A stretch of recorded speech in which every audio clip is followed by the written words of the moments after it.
सोचिए, एक business deal जो दो देशों के बीच दोस्ती की मिसाल बननी थी, आज वही उनके बीच एक बड़ी दरार डाल रही है। कैसे? आज हम बात करने वाले हैं अडानी ग्रुप और बांग्लादेश के बीच हुए एक पावर डील की, जो अब एक बड़ा इंटरनेशनल विवाद बन चुका है। सवाल ये है कि एक डील जो साइन हो चुकी थी, जिस पर काम भी शुरू हो गया था, वो अचानक एक इंटरनेशनल मुद्दा कैसे बन गई? तो चलिए इस पूरी उलझन को एक एक करके सुलझाते हैं और देखते हैं कि आखिर हुआ क्या। तो इस पूरी कहानी को समझने के लिए हमें थोड़ा पीछे जाना पड़ेगा, एकदम शुरुआत में। ये सब शुरू हुआ एक बहुत बड़े विचार के साथ, एक क्रॉस बॉर्डर पावर डील। मकसद बिल्कुल सीधा था, दोनों देशों को फायदा पहुंचाना। और देखिए, शुरुआत में सब कुछ बिल्कुल प्लान के हिसाब से चल रहा था। 2017 में 25 साल का एक लंबा चौड़ा एग्रीमेंट साइन हुआ।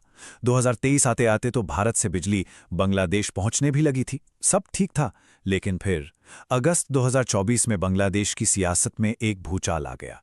प्रधानमंत्री शेख हसीना की सरकार गिर गई और बस इसी एक घटना ने इस पूरी डील का भविष्य पलट कर रख दिया।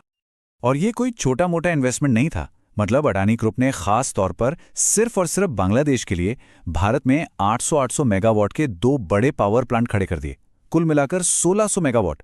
सोचिए जरा कितना बड़ा इन्वेस्टमेंट, अरबों डॉलर्स का, और वो भी सिर्फ एक देश एक वादे के भरोसे पर। और यहीं से कहानी में आता है सबसे बड़ा ट्विस्ट। बांग्लादेश में सरकार बदल गई और जो नई सरकार आई उसने इस डील को देखने का पूरा नजरिया ही बदल डाला। अब हुआ ये कि जैसे ही नई सरकार सत्ता में आई, उसने पिछली सरकार के सारे बड़े फैसलों की फाइलें दोबारा खोल दी।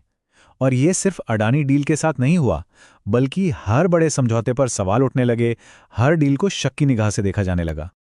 तो ऑफिशियली इस पूरे झगड़े की वजह क्या बताई गई? बिजली की कीमत। कहा गया कि सारा मसला पैसे का है, कीमत का है। और फिर नई सरकार ने एक ऐसा कदम उठाया जिसने सबको चौंका दिया। उन्होंने अडानी ग्रुप को पेमेंट करना ही बंद कर दिया। सीधा सीधा आरोप लगाया कि अडानी की बिजली बहुत ज्यादा महंगी है। बस इसी एक फैसले ने इस पूरी बिजनेस डील में जैसे आग ही लगा दी। अब अगर आंकड़ों को देखें तो कीमतों में फर्क तो साफ दिखता है। जहां दूसरे सप्लायर्स करीब 9.5% प्रति यूनिट चार्ज कर रहे थे, वहीं अडानी पावर की कीमत लगभग 15% थी। और यही जो बड़ा फर्क था, यही इस विवाद की सबसे बड़ी वजह बनकर सामने आया। लेकिन सवाल यह है कि क्या ये मामला सिर्फ इतना सीधा है? क्या ये सिर्फ महंगी बिजली का केस है?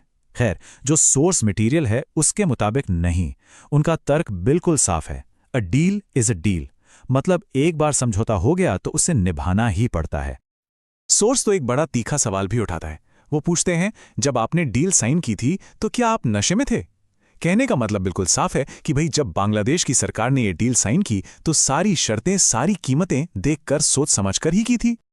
और ये पूरा तर्क एक बहुत जरूरी लीगल कॉन्सेप्ट पर आधारित है, जिसे कहते हैं सॉवरेन गारंटी। इसका मतलब क्या होता है? इसका सीधा सा मतलब है कि कोई भी इंटरनेशनल डील किसी एक नेता या पार्टी के साथ नहीं होती, वो पूरे देश के साथ होती है। सरकारें तो आती जाती रहती हैं, लेकिन देश का किया हुआ वादा तो कायम रहना चाहिए। आखिर इंटरनेशनल बिजनेस में भरोसे की नींव तो यही होती है ना? लेकिन कहानी में एक और एंगल है।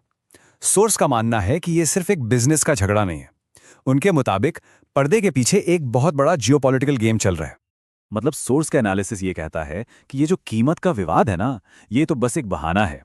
असली टारगेट तो एक इंडियन कंपनी है, और वजह बिजनेस की नहीं बल्कि पॉलिटिक्स की है। और बात सिर्फ यहीं तक नहीं रुकती। सोर्स का एनालिसिस तो कुछ बाहरी ताकतों की तरफ भी इशारा कर रहा है।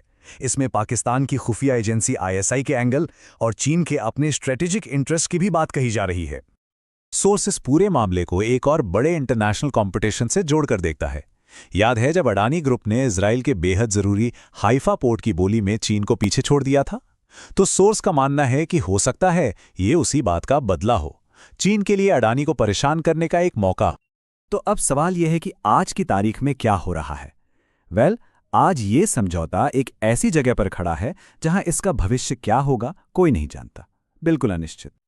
फिलहाल बांग्लादेश की सरकार इस पूरी डील में करप्शन के एंगल से जांच कर रही है, और अगर ये आरोप साबित हो जाते हैं तो सोचिए 25 साल का ये लंबा कॉन्ट्रैक्ट कैंसिल भी हो सकता है।